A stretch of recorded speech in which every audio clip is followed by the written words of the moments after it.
अस्सलाम वालेकुम। मैं गौर बट सियासत के प्लेटफॉर्म से आपकी खिदमत में हाजिर हूं। खबर यह है कि इमरान अहमद खान नियाजी के साथ एक नया हाथ होने जा रहा है या पाइंदे गिर्द एक नवा घेरा पै गया। जो भी आप इसके लिए मुनासिब लफ्ज़ समझते हैं वो ज़रूर अपने पास से ला लो, आज कुछ आप भी कर लिया करो।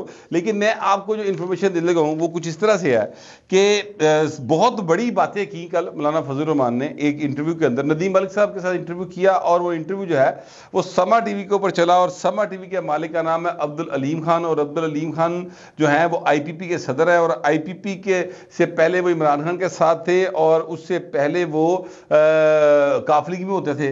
तो बस इतना ही बताना था कि वो अब्दुल अलीम खान साहब का चैनल है और वहां पर ये बात चली है और ये बात सामने आई है कि जनाब मौलाना फजल रहमान साहब जो हैं वो कह रहे हैं कि जब तरीके अदम एतमाद दा वेला सी तो हमें इस बात के हवाले से बाकायदा जनरल बाजवा साहब और जनरल फैज़ हमीद साहब ने कहा कि जनाब तरीके अदम एतमाद ले आओ और तैयारी कर लो। तो ये जो है वो उन्होंने एक तरीके से ये बात बताई कि जनाब मैं फिर होरी राज खोलाना दसन की गल है। अच्छा, अद्धी गल की थी मौलाना साहब ने, बाकी बात नहीं की। बाकी बात जो है वो कुछ इस तरह से है कि एक मीटिंग हुई और उस मीटिंग के अंदर बाकायदा तौर पर जनरल बाजवा, जनरल फैज़, जनरल बाजवा कम अज़ कम ज़रूर मौजूद थे। और उस मीटिंग के अंदर तमाम पॉलिटिशियंस थे, बिलावल साहब थे, जरदारी साहब थे, शहबाज शरीफ साहब थे, मौलाना साहब थे। ये सारे अपोजिशन के जो उस वक्त की अपोजिशन थी उनके सरबराहान मौजूद थे और वो लोग भी मौजूद थे जो कि इमरान खान छड़ के आए सन। तो वहां पर जनरल बाजवा ने कहा जी कि आप तरीके अदम एतमाद अब वापस ले लें। तो बिलावल भुट्टो ने ये तड़ी लाती फड़ के कि हजूर अगर अब आपने हमसे दोबारा ये बात की तो फिर मैं दुनिया को जाके बताऊंगा कि जनरल बाजवा जो है वो हमें तरीके अदम एतमाद लाने से रोक रहे हैं। तो फिर जनरल बाजवा को स्टेप बैक करना पड़ा। इसके दरमियान काफ़ी सारी और भी बातें हैं, बहुत सारी चीज़ें हैं, लेकिन बताने का मकसद सिर्फ ये है कि अद्धी गल ना दसो सर, पूरी गल दसो कि जिस वक्त पीपल्स पार्टी और नून लीग जेडे ने वो स्टैंड लै गए कि नहीं हुण असीं तरीके अदम पीछे नहीं तो हटना नहीं है। मियाँ नवाज शरीफ का इसके अंदर बहुत ज़बरदस्त एक रोल था और उन्होंने कहा कि नहीं अब ये होगा। अच्छा, अब मैं आपसे गुजारिश ये करूँ कि इसमें अगर किसी को कोई शुबा है कि पाकिस्तान की जो हुकूमतों की मेक एंड ब्रेक है इसमें स्टैब्लिशमेंट नहीं होती है तो भाई वो फूल्स पैराडाइज में रहती है, ठीक है। बाकायदा मेक एंड ब्रेक में वो सारे शामिल होते हैं। हुआ ये सिर्फ इस दफ़ा जो तरीके अदम एतमाद थी और ये बात जो है वो कमर ज़मान कायरा साहब ने बताई थी कि जनाब हमें ये कहा गया एस्टेब्लिशमेंट की जानिब से कि आप with in the constitutional framework अगर कुछ करना चाहते हैं तो कर लें, हम आपकी राह में रुकावटें नहीं डालेंगे और ना ही हम किसी की फेवर करेंगे। तो उसके बाद हमने अपना काम किया और तरीके अदम एतमाद एक कॉन्स्टिट्यूशनल वे था, उसके जरिए हमने हुकूमत को गिरा दी। एपॉइन एक पासा, ठीक है। अब आते हैं दूसरा पासा जो मैं आपके साथ असल में पेश करना चाहता हूं। वो क्या है? वो ये है कि जनाब कल जिस वक्त जनरल फैज़ हमीद के हवाले से ये बात सामने आई और ये समा टीवी के ऊपर नदीम मलिक साहब के प्रोग्राम के अंदर मौलाना फजल रहमान साहब ने ये बात की तो सर दो लोगों की तरफ से फौरी तौर पर ट्वीट आया। यानी फौरी तौर से मुराद है कुछ अर्से बाद, को आधे घंटे बाद आ गया होगा, लेकिन दो लोगों की तरफ से ट्वीट आया। एक थे इरशाद भट्टी साहब, उनकी तरफ से ट्वीट आया और एक थे जनाब शहबाज गिल साहब, उनकी तरफ से ट्वीट आया कि जनरल फैज़ हमीद से बात हुई और वो ये कह रहे हैं कि जनाब मैं तो उस वक्त ISA का हैड ही नहीं सीगा जिस वक्त तरीके अदम एतमाद आई, मैं तो कोर कमांडर पेशावर था। तो ये इन्होंने को सही ना लैन मेरे ते ना पान। ये दो लोगों ने ट्वीट किया और दोनों लोग कौन है, किसी डकी से भी बात है, मैं बताता हूँ। जनरल जो शहबाज गिल साहब हैं वो जनाब चीफ ऑफ स्टाफ थे इमरान खान के और उनके अभी भी जो उनकी जो भी सोशल मीडिया के नंबर 1 एक्टिविस्ट कह लें आप बेशक उनको, चलो नंबर 1 ना कि वो तो दूसरे चौथे नंबर तक कह लो, लेकिन बहर वो इमरान खान के साथ सोशल मीडिया की हद तक सीना ताड़ के खड़े हैं, खलोते भावें अमरीका चो ने लेकिन साथ उनके हैं, ठीक है। एक बात सर जनरल फैज़ से उन्होंने रब्ता किया या उन्होंने जनरल फैज़ से रब्ता किया, दोनों सूरतों में राब्ता हुआ और ये लिखा गया कि जनरल फैज़ ने साड़ी गल हो गई है, तो इसका मतलब है कि इमरान खान के करीबी लोगों के साथ जनरल फैज़ के अभी तक राब्ते हैं। क्या ये आइन और कानून की खिलाफ वर्जी है या उसके मुताबिक? वैसे वो रिटायर हो चुके हुए, लेकिन उनको रिटायर हुए अभी 2 साल कंप्लीट नहीं हुए सर, ठीक है। वैसे शायद ये 5 साल तक का टर्न्योर हो गया हुआ है, उससे पहले सियासत में हिस्सा नहीं लिया जा सकता, लेकिन मुझे नहीं पता, मैं तो एवं ही सवाल जा चुके हैं। इसी तरह वो जो इरशाद भट्टी साहब है, वो आप सारे टीवी चैनल्स के ऊपर बैठ कर देख लें, वो जहां पर बैठे होते हैं वो इमरान खान के मौक़िफ़ को दुरुस्त मौक़िफ़ तस्लीम करते हैं और उनका ये हक है कि वो जिसके मौक़िफ़ को दुरुस्त तस्लीम करना चाहे वो करे। कोई मुझे इस पे इतराज़ नहीं है और ये इतराज़ करने वाला कोई दूसरा हो भी नहीं सकता, कोई किसी को करना भी नहीं चाहिए, इसलिए कि हर बंदे की अपनी सोच है, उसके मुताबिक वो जिस तरह से पॉलिटिकल अपनी सोच रखना चाहता है वो रखे सर, बिल्कुल ठीक बात है। मतलब मैं एक खब्बे पासे का करैक्टर हाँ, सुरखा हाँ, मैं समझता हूँ कि जो मार्क्स के नज़रियात थे वो आज भी रेलिवेंट है, थोड़ी बहुत तब्दीलियों के साथ चीज़ों को आगे बढ़ाया जा सकता है, मैं ये समझता हूँ। हो सकता है कि मेरी समझ गलत हो, लेकिन मेरी सोच तो है ना, उस पर कोई अमल करता है नहीं करता वो बात निकाले। इसी तरह दूसरे जो लोग हैं उनके पास भी अपनी अपनी दलीलें मौजूद हैं, तो इरशाद भट्टी साहब के पास भी ये हक है कि वो कहे कि इमरान अहमद खान नियाजी वल्द इकरामुल्लाह खान नियाजी हाल मुकीम अडयाला जेल कैदी नंबर 420 एक्सक्यूज मी प्लीज जो हैं वो पाकिस्तान की तारीख के सबसे बड़े लीडर है सर, वो कह सकते हैं, उनका हक है। वो कहें जी दानिश्वर है, 21वीं सदी का या 20वीं सदी भी पालो, 19वीं भी पालो, कोई गल नहीं, खैर जिन्नियां मर्जी सदियां सुदियां पालो, कायनात का सबसे बड़ा लीडर करार दे दो, सर कोई इतराज नहीं है, ठीक है।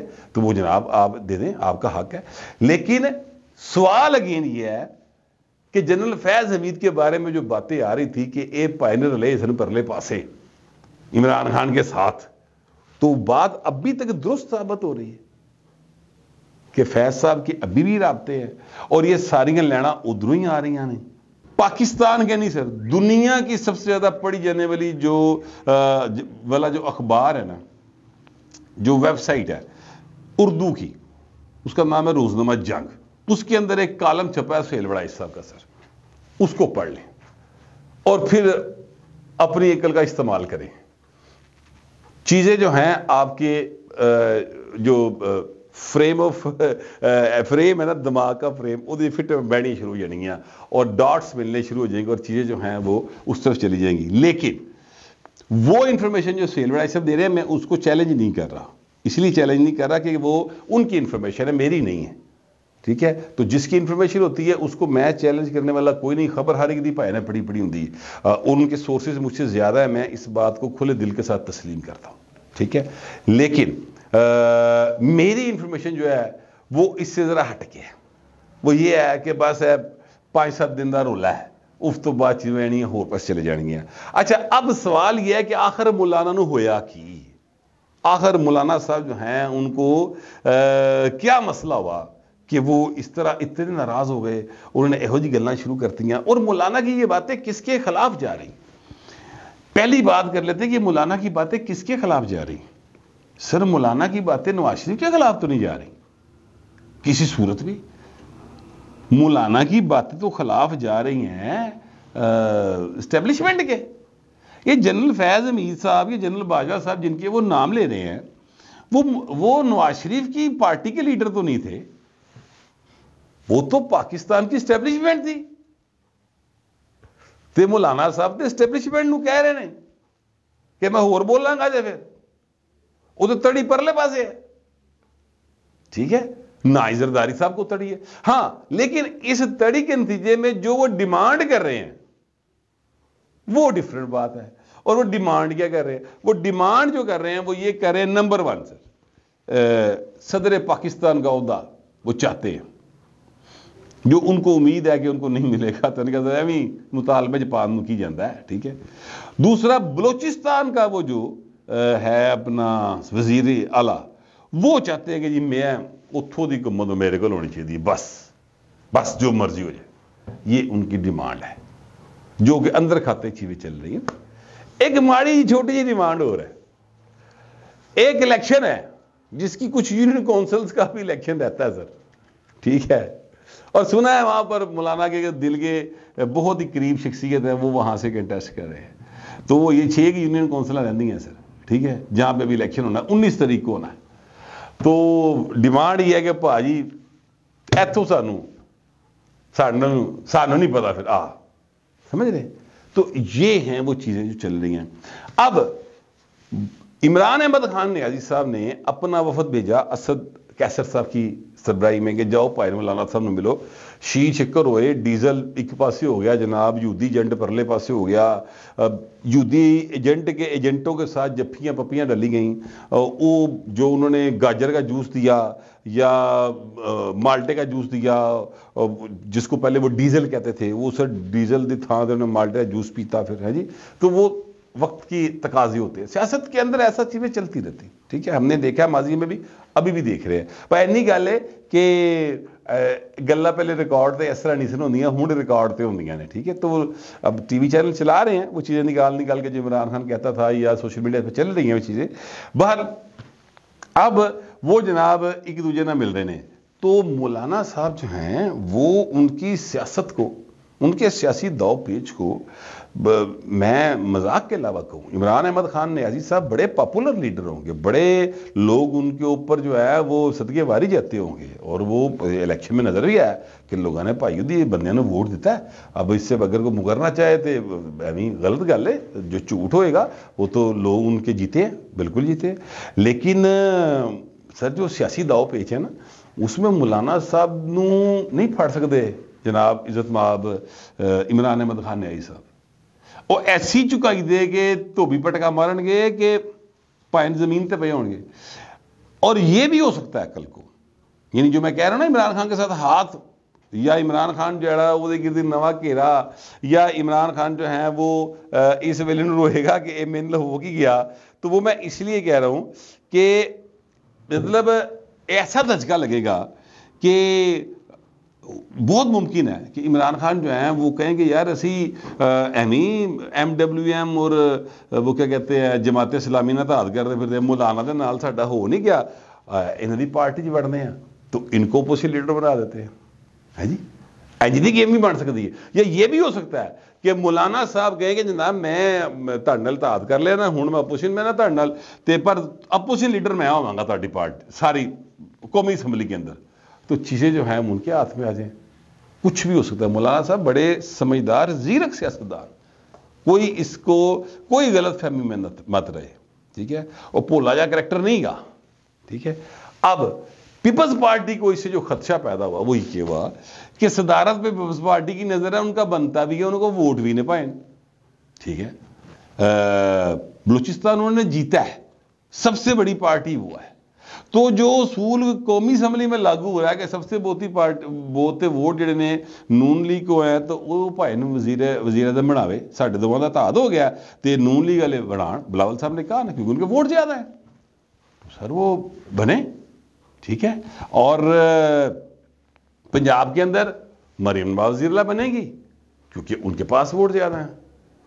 लेकिन मौलाना साहब कहते कि नहीं, ऐस पूरी देखते जो मेरे हिस्से जी तुम रवि की बोटी रखी है इंज नहीं होएगा, मैं अद्धा हिस्सा दो देखता, वो नहीं पहला लभदा पाए, ठीक है।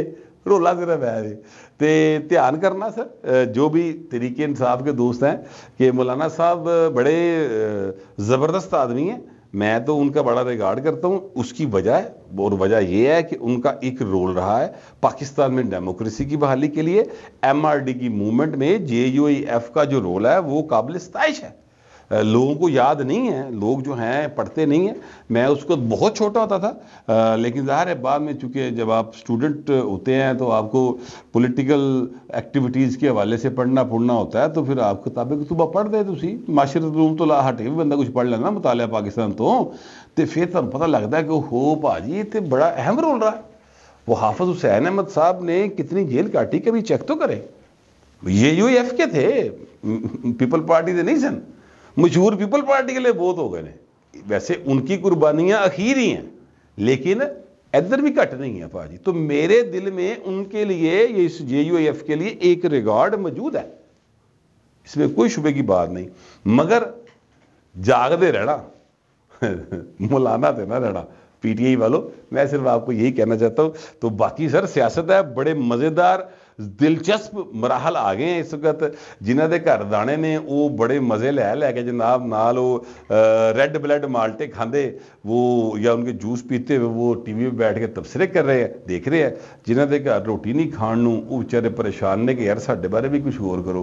तो मेरा वोट रोटी जिन्होंने नहीं लभदी उन्होंने लईए कि यार खुदा दा वास्ता जी पैरों से भार पाओ सारे जने, जो रिजल्ट आया उसको तस्लीम करे और आगे बढ़े, मिलजुल कर आगे बढ़े ताकि मुल्क आगे चले, गरीबा नूं रोटी लभे। यार मेरा कम अज़ कम यही ख्याल है। हो सकता है आपका ख्याल मेरे ख्याल से मुख्तलिफ हो। जो भी होगा लिखिएगा ज़रूर, मगर ज़रा तहजीब के साथ। फिर वक्त इतने मिलते अगले व्लॉग में।